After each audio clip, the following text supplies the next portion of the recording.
How far have we actually come from matriarchy? Some intellectuals believe that the term meant only the veneration of a woman as a woman in childbirth, but no, in some places they were still in charge no matter what. Matriarchy also implied polyandry. The word harem, seraglio, harem, haram, is much more often interpreted by people as a gathering of wives rather than husbands. In some countries, harems are still allowed. If you have the means, keep several halves, but in fact, there were also harems which were made up of men. Welcome to Flip Side of History. Now, in this episode, we will talk about who, where, when, and why kept them.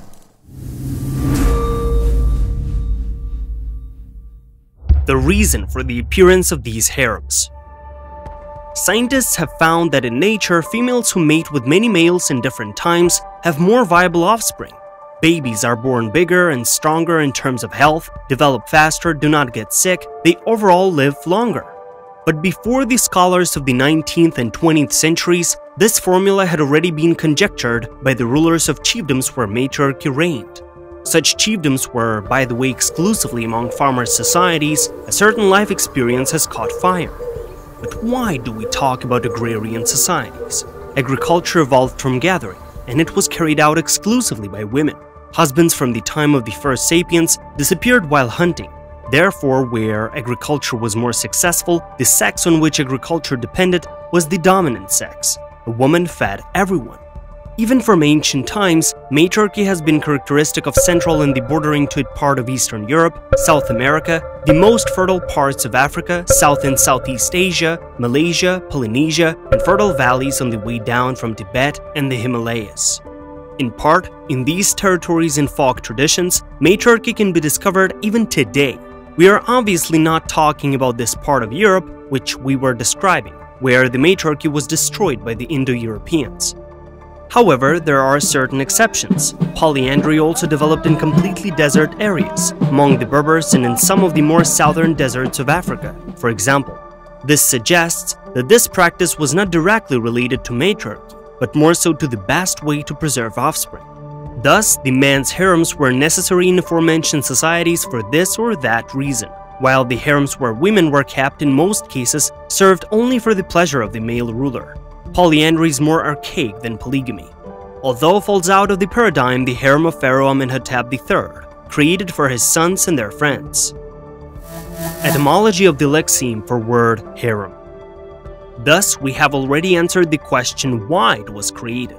It remains to shed more light on where, when, and by whom exactly the men's harems were carried. Haram means prohibition in Arabic.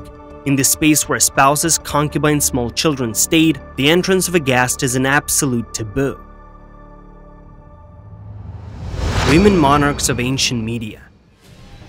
The very first Median kingdom, the northern third of Iran, was formed by the same Iranian-speaking tribes, on the basis of which, before the arrival of the Turks, the population of North Iran, Iranian Azerbaijan, and Western Turkmenistan, as well as the ancient historical regions of Balkh and Kashgar, was formed. The ancient kingdoms of Western Asia called them Madaya. In their homeland, they were called Yaona. They were by far the closest relatives of the clans that the Greeks called Sarmatians. They differed from the Scythians in that more prominent women's societies, Amazons, emerged from their midst. The westernmost part penetrated into Cappadocia. Herodotus wrote, "The Amazons came out of Cappadocia." By the way, in ancient times, Cappadocia was called not only the Turkish slit of the same name, but also the entire land of Asia Minor, next to the Armenian highland from the west. There is an assumption that the Kurds were also born here. Part of this ethnic community, inclined to be ruled by women, made up half of the gene pool of people who appeared in the south of the Urals. The Hellenes would call them Sarmats, or more commonly Sarmatians. We are talking about the female marker of the family. The parents of the future Sarmatians took from the Khan people wives. But along with them, the culture of this very ancient Aryan community could also have fallen to the pre-Sarmatians. Historical Media is a very fertile area, where the ladies' chiefs have already been able to create the very first real state. Yes, then the local population followed the example of the Persians, giving the steering wheel to men. We know very well about the Sarmatian Amazons, but in northern Iran, as well as among the Kurds, many affiliations have retained the leading role of ladies in life. In particular, the Kurds women are fighting. Not only the first Median queens, but also all women had the right to have several spouses. Empresses of the Hephthalites.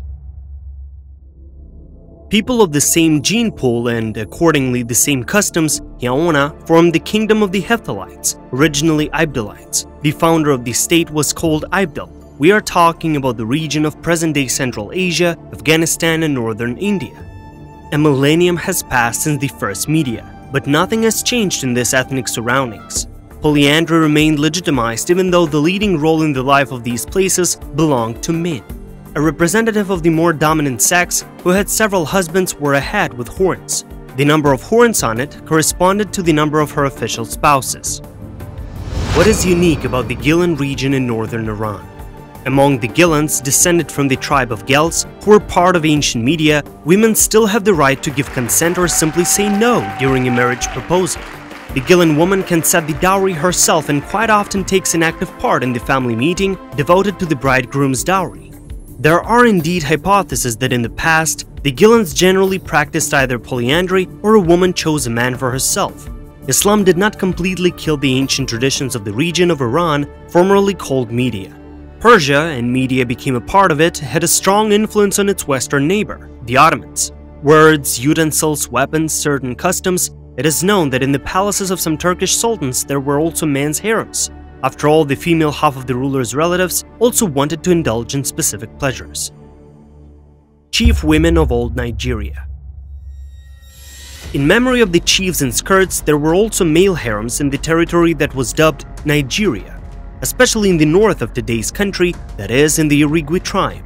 Traditionally, the ladies of the Irigwe had several spouses, whose status was translated as co-husbands. It's the same with the Maasai tribe, now Kenya and northern Tanzania. The latter may never have had women in the role of monarchs or simply elders, but each of them always had the right to have not just one husband, but as many as the woman wanted. Here, by all accounts, it was no longer a matter of matriarchy, but of the fact that the Aborigines noticed the success of polyandry. Queens of the Canary Islands. The Guanches, the autochthons of the Canary Islands completely exterminated by the Spaniards in the 15th century, are still an unsolved mystery. Although their language was close to that spoken by the Berber-Libyan ethnic groups, their appearance resembled that of Europe. They were tall, white-skinned, and even sometimes blue-eyed. But that's not all curious when it comes to them. Women, or rather not only rulers, according to the records of missionary monks, could add another to one cohabitant at any given time. The Catholics were obviously very annoyed by this. In fact, just like today, such a delicate moment even in Western Europe will make one think of a girl as a degenerate. Such debauchery is one of the reasons for the complete extermination of the Guanches. Inca queens, Capulian. The Inca Empire was heterogeneous in cultural composition. In some places, women ruled, not men. One of the Inca rulers, Capulian, who lived in Tumbes, in addition to all that is characteristic of a royal title, had the right to choose husbands, determining their number at her discretion. On top of that, the men whom she had chosen did not dare to refuse her, pledging to satisfy all her whims. We mean absolutely everything. The Spaniards recorded that all the Capulians of Tumbes had male harems at their disposal, and the assortment of them was replenished with desired for many regularity. Polyandry of the Polynesian Islands and Indo-European Brotherhood. Another place where male harem was a common practice is the archipelago, which European geographers called Polynesia. Peter Buck, a British writer of Polynesian origin, told us the following. In Hawaii, marriage between brother and sister was considered the highest form of wedded union among the tribal nobility. In the islands of Tonga, a sister has a higher social position than her brother. In the Fiji Islands, the husband is essentially a guest in his wife's house, and all the care of the children rests with their maternal uncle. Based on this, it can be assumed that the status of the female was higher here as well. In addition to this, in the case when the husbands of one young lady were not blood brothers, they consorted with each other before marrying the same chosen person. The last purely Sarmatian unification was recorded in the 15th century by the European man Fra Mauro. In honor of women's societies, he named the corner so, Amazon. The capital, Vedasuar, stood on the side of Cheboksar. Among the Sarmatians, a woman chose her husband, and not vice versa. In the traditions of the Chuvash, everything is just like that. Most etymologists are mistaken when they derive the term Amazon from the ancient Greek Amazos, breastless. According to the myths of the Hellenes, each girl had her breast removed for the convenience of shooting. In fact, ama even in the modern language, chuvash is a broad range of feminine concepts. Most likely the ending zos or zones were introduced by other neighboring peoples. Most likely the Sarmatians themselves used the ama naming, and that's how the names begin. You were watching Flip Side of History. We hope you enjoyed watching this episode. Subscribe for more episodes on the channel and leave a like. See you in the upcoming episodes.